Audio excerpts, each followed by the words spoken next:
Assalamualaikum warahmatullahi wabarakatuh. Perkenalkan, saya Emrys Kristiawan, mahasiswa Fakultas Hukum, Prodi Ilmu Politik, Universitas Jambi dengan NIM H1B119104.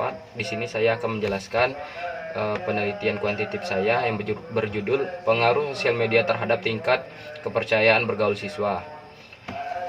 Kemajuan media terlihat dengan perubahan media analogi menjadi digital melalui kemampuan konvergensi media massa saat ini.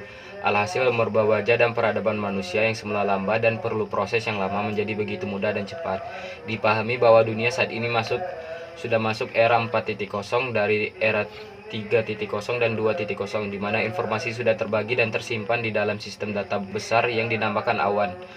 Dengan demikian jelas bahwa tidak mungkin informasi tidak terbagi-bagi orang dengan sesama. Kondisi ini semakin nyata kebenarannya dengan kehadiran sekolah menengah atasan sosial atau sosial media yang semakin membuat orang mudah berinteraksi dan berhubungan dengan orang lain satu dengan yang lainnya.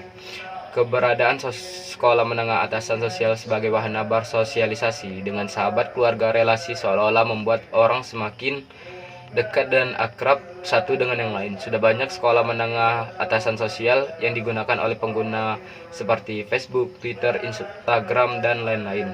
Dengan jelas diketahui bahwa di Indonesia ini begitu banyak pengguna sekolah menengah atas menggunakan jejaring sosial dibanding yang lain. Landasan teori. Ada beberapa fungsi komunikasi, yakni menyampaikan informasi, menginformasikan, atau menyampaikan suatu pesan yang mungkin belum diketahui seseorang. Dengan lengkap, maka fungsi komunikasi adalah: pertama, mendidik. Maksudnya, komunikasi berfungsi untuk mendidik atau membuat seseorang memahami dan mengerti tentang sesuatu. Kedua, menghibur. Komunikasi berfungsi untuk menghibur atau membuat seseorang senang, suka, atau puas. Ketiga, mempengaruhi. Komunikasi berfungsi untuk mempengaruhi orang dalam berpikir, bersikap, dan bertindak. Ketiga fungsi tersebut adalah fungsi dasar komunikasi, entah disadari atau tidak oleh para pelaku komunikasi. Setiap orang yang melakukan komunikasi mengharapkan bahwa apa yang hendak disampaikan kepada pihak lain dapat dimengerti atau direspon oleh lawan bicara. Dalam hal fungsi sangat biasa. Terkadang para pelakunya kurang memberikan perhatian sungguh-sungguh karena dianggap lumrah. Padahal cara pandang yang demikian dapat mengganggu proses berjalannya komunikasi. Ketika berbicara tentang sosialisasi dan kepercayaan dalam bergaul, maka ada beberapa konsep dan teori yang digunakan, yakni pemahaman tentang komunikasi sosial itu sendiri. Komunikasi sosial adalah suatu proses interaksi di mana seseorang atau suatu lembaga menyampaikan amanat kepada pihak lain, supaya pihak lain itu dapat menangkap maksud yang dihendaki penyampai. Sekolah menengah atas sosial adalah struktur sosial yang terdiri dari elemen-elemen individual atau organisasi. Sekolah menengah atas ini menunjukkan jalan di mana berhubungan karena kesamaan sosialitas mulai dari yang dikenal sehari-hari sampai dengan keluarga. Istilah ini diperkenalkan oleh Barnes di tahun 1954. Sekolah menengah atas sosial adalah suatu struktur sosial yang dibentuk dari simpul-simpul yang umumnya adalah individu atau organisasi yang diikat dengan satu atau lebih tipe relasi spesifik seperti nilai, visi, ide, keturunan, dan lain-lain. Sekolah menengah atas sosial pada umumnya memiliki fungsi yang dapat dimanfaatkan oleh pengguna dalam beberapa hal seperti: pertama, memperluas interaksi berdasarkan kesamaan nilai yang dimiliki masing-masing individu, misalnya interaksi dalam hal kesukaan, hobi, seperti kesamaan karakteristik tertentu, ataupun pernah berinteraksi dalam kurun waktu tertentu dan dalam tempat tertentu, sehingga melahirkan nostalgia yang bisa dirasakan bersama. Kedua, menambah wawasan atau pengetahuan dengan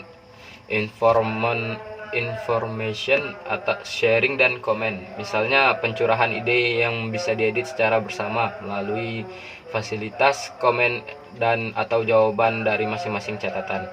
Ketiga, pencitraan atau memasarkan diri secara artian positif. Dalam hal ini juga berkaitan dengan prestik dan kemauan untuk update teknologi informasi, misalnya pada perkembangan sosial yang ingin menemukan pasangan hidup atau untuk unjuk kemampuan dalam hal teknologi informasi. Metode dalam penelitian. Penelitian ini menggunakan metode pengolahan data kuantitatif dengan jenis penelitian pengaruh atau regresi dari dua variabel. Analisis kuantitatif menggunakan pendekatan berpikir deduktif di mana kerangka analisis dimulai dari persoalan umum ke persoalan yang khusus. Pendekatan deduktif menggunakan logika deduktif di mana silogisme dibangun pada alur berpikir piramida terbalik. Definisi populasi adalah keseluruhan dari objek penelitian yang dapat berupa manusia, hewan, tumbuh-tumbuhan, udara, gejala, nilai peristiwa, sikap hidup, dan sebagainya.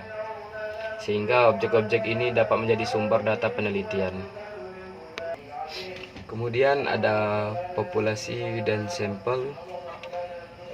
Mungkin sekian itu saja yang dapat saya sampaikan.